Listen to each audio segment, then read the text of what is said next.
There have been 119 undisputed UFC championship reigns since the promotion started handing out divisional titles in 1997, and while they're all significant, they certainly don't all hold the same importance to the UFC, their division, or the sport itself. Some gave their division legitimacy, some helped mold MMA, and some made the UFC what it is today. So let's talk about the most important UFC champions in every division. I'm Tommy from MMA On Point. A massive thank you to our biggest supporters in our Hall of Famers.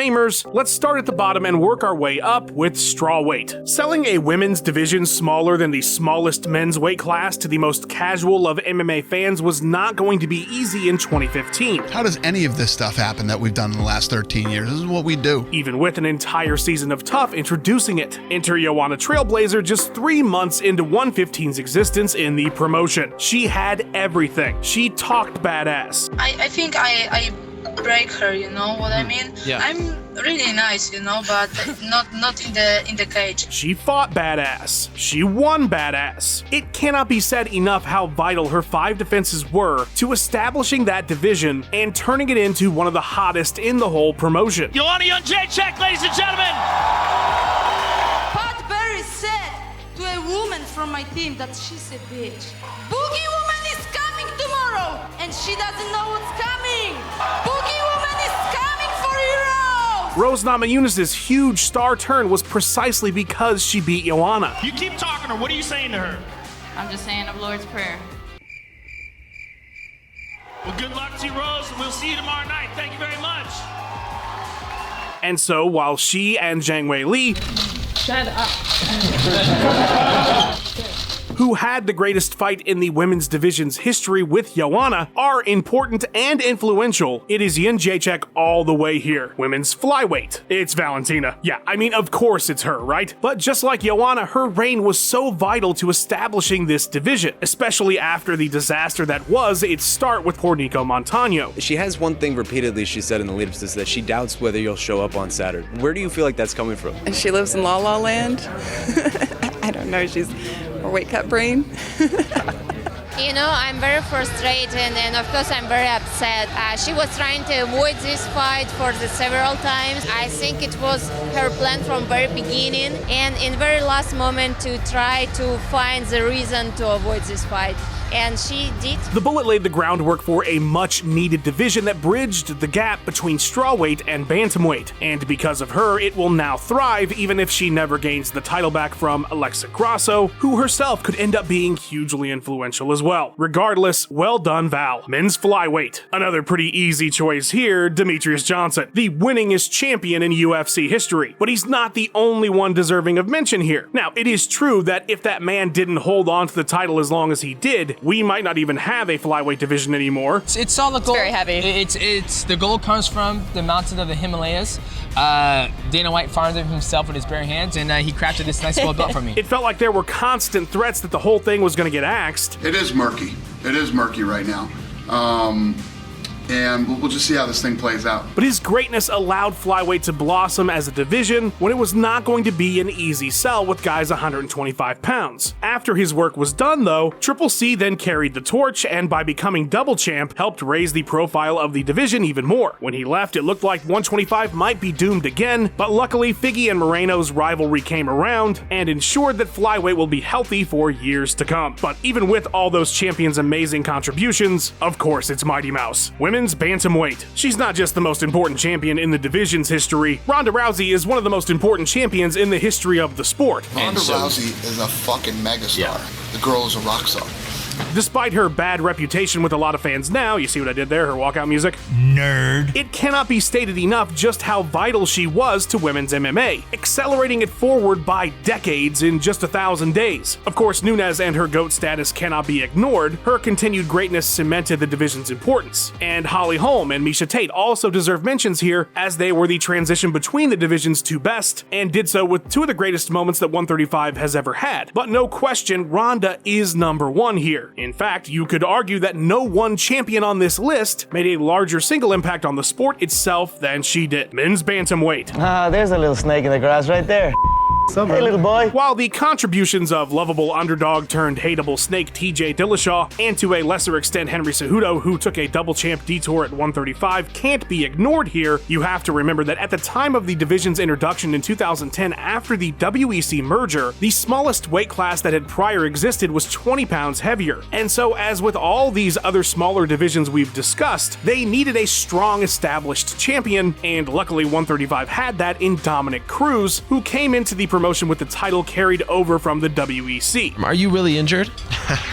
With one leg or two, it wouldn't really make a difference to handle you, Ariel. Despite having multiple career-ending injuries that only allowed him 2 title defenses during his over 1,100-day reign. What was the initial injury? ACL, MCL. Guy went for a grappling transition, sagged to my hip weird, and just blew my knee out. A crappy takedown. How did you blow out the second one? I made a cut, like a turn, and it just popped. And I get through my second ACL reconstruction on the same knee, and that was when I hit like a real bad rock bottom on that one. Then I blow my quad out. I tore the muscle, the quad muscle off the bone.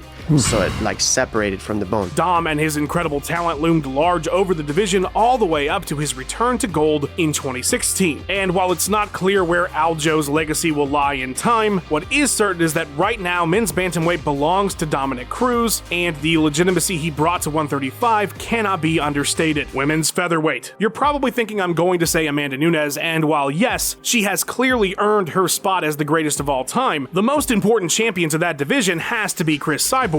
Its very existence, which is now in jeopardy following Nunes' retirement, came about solely for Cris. She is the reason the division has held any weight in the sport anyway outside of the UFC, because the best fighter in the world was competing there, and that was Cyborg. Given the clusterfuck that was GDR being stripped after being crowned the first featherweight champ, Cris finally competing for and earning that gold instantly made this division worth having, making the eventual matchup with Nunes a massive moment in the sport. There's only one thing to say. This belt is gonna switch hands tomorrow. Be ready, guys, be ready! I'm born for this, and I'm here for the tomorrow. It's not entirely clear where Cyborg's legacy will lie in the sport overall some 10 to 15 years from now, but her dominance at 145 and the legitimizing of this division will certainly be a part of it. Men's featherweight. 145 is a tough one because Conor McGregor elevated featherweight to heights that it had never seen before. Despite Jose Aldo's greatness, cards he headlined or served as the co-main event on simply did not sell well at all. Only McGregor was able to skyrocket featherweight into a marquee division in the UFC. Tomorrow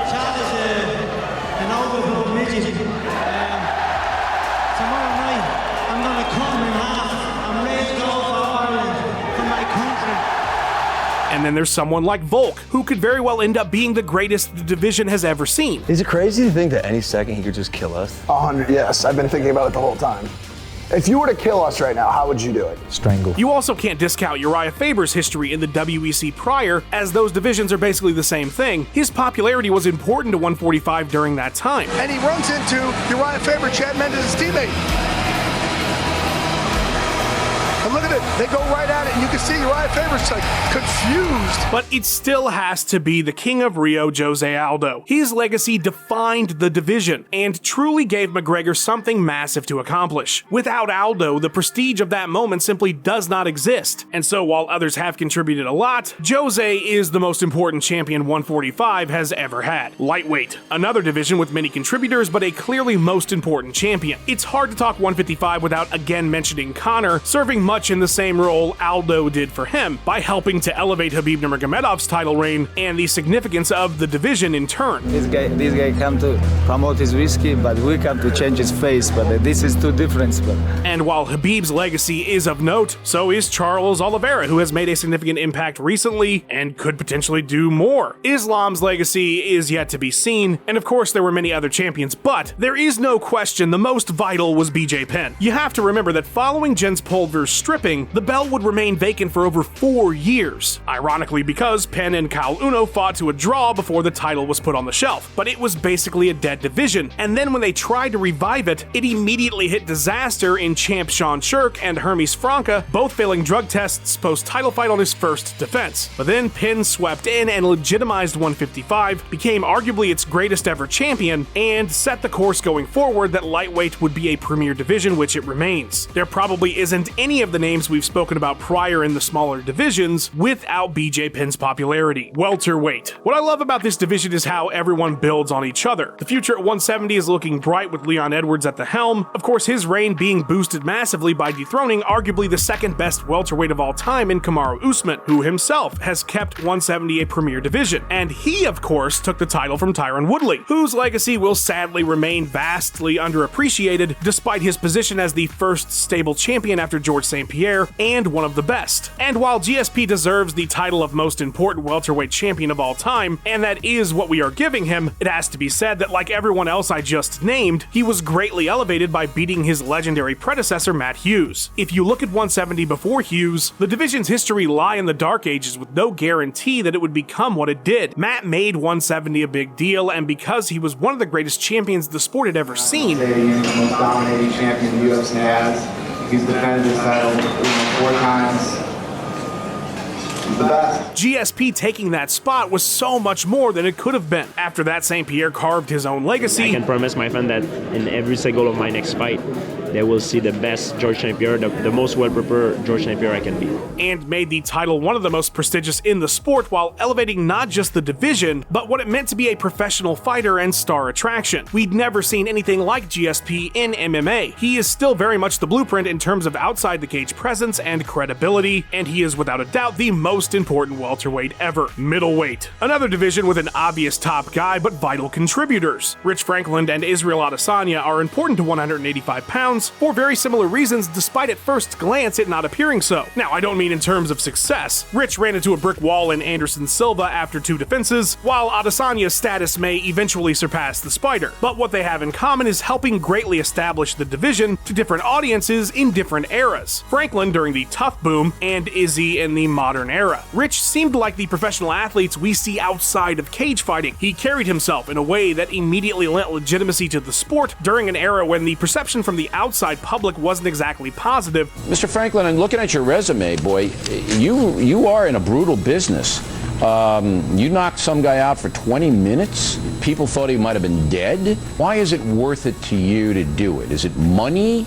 First of all, Bill, I used to be a high school teacher, and I gave up a career as a teacher to pursue something that I had as a dream as a child, and that is to be a professional athlete. You know, I would rather be doing this than working in a chemical plant and have to worry about getting cancer of the lungs from breathing in fumes all day long. All right, gentlemen, we appreciate you coming on. And so his brief reign helped to elevate Silva's victory over him. For Adesanya, he's brought in so many younger fans. I feel like for those in their late teens and early 20s, he is Anderson Silva, and his reign is likely to inspire a whole generation of fighters and fans that are just getting into mixed martial arts. But of course, the most important middleweight champion ever is Anderson Silva. He is the closest equivalent in MMA to Michael Jordan, and I mean that as in the awe that he inspired. Silva could do things that didn't seem possible. He captured the imagination in truly inspiring ways simply through his performances in the cage, and he really boosted the sport's profile with his greatness, let alone 185. Few have ever felt like a bigger deal than Anderson Silva. Light heavyweight. Now, you'd probably think, oh, it has to be John Jones, but when you think about it, yes, JBJ is probably the best fighter of all time. Without question, he is the greatest this division has ever had, and in a lot of ways, he did elevate the sport and the division much as I described Anderson Silva. But there is, of course, a lot of baggage there, and you're also talking about one of the most established and popular divisions the UFC has ever had, and that was long prior to him even getting into the sport. So while yes, he is important to its legacy, so is Daniel Cormier for re-establishing it after the mess that Jones left and then earning that second title. So is Randy Couture for being this inspiring and ideal figure that MMA really needed in the early 2000s. Does anybody have any Advil? So is Tito Ortiz. He was the first idea of a modern US MMA star. He was so important to the light heavyweight division and the UFC overall. But for all that each of these champions contributed, none of them did more than Chuck Liddell. If the UFC were a person, it would be Chuck Liddell. If the UFC had a mascot, it would be Chuck Liddell, and somebody actually did that. There was a Chuck Liddell mascot for a while. He just embodies the promotion, especially in that era, and his title reign was so important, having come around during the tough boom to just skyrocket MMA in the United States. You!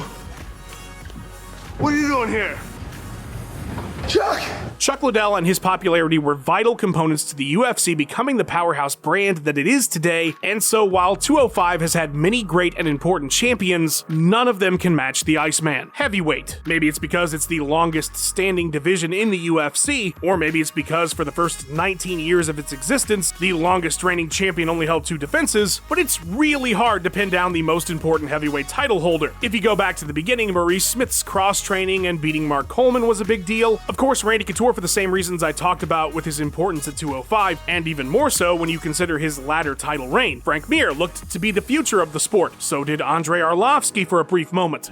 Team House taste my beep. Brock Lesnar's star burned very briefly, but was about as bright as any fighter in history. There's no doubt he brought more eyes to the sport than any other heavyweight, and so if you wanted to say that makes him the most important, I wouldn't fight you over it. But it's not as if heavyweight wasn't already established. If anything, there was concern about what it meant that Brock could just waltz in and take everything. His successor, Cain Velasquez's reign, felt hugely significant, and like he'd ushered in a new prestige era for the division. DC, as I mentioned earlier, him becoming double champ in those bigger weight classes, that was massive, and his star certainly felt like it helped elevate the sport. Francis Ngannou, while again a brief time at the top, is leaving maybe one of the most important champions ever for the fighters themselves. But of everyone, it's hard not to look to Stipe Miocic. His collective 1,372 days between his 2 reigns is the longest of anyone. He of course also has the most defenses and the most consecutively. If we were talking about the whole sport, it would definitely be Fedor, but for the UFC, to me, Miocic stands out, not only for his greatness, but the way he carried himself as a champion. I mean, talk about a story that the mainstream latched onto. Here's a normal guy from Ohio that works at a fire station when he's not the baddest man in the world. While there are many at heavyweight deserving, it is hard to argue that Stipe isn't the most. The editor of this video, Luke Taylor, is also hugely deserving of a follow on his social media. And do the same for Benny Rosette. The guy has been making the soundtrack here for years. The biggest of thank yous, though, go to our channel champions for all their support. If you love On Point and want even more exclusive content, or want to have a voice in the creation process for our videos, consider becoming a member by clicking the join button below the video. If not, that's alright, liking and subscribing would sure be pretty awesome to me. Who do you think is the most important champion to each division? Sound off in the comments below. This one should be a lively discussion for a few of these weight classes. Thanks for watching, everybody. Go get some ice cream or something. It's a nice day.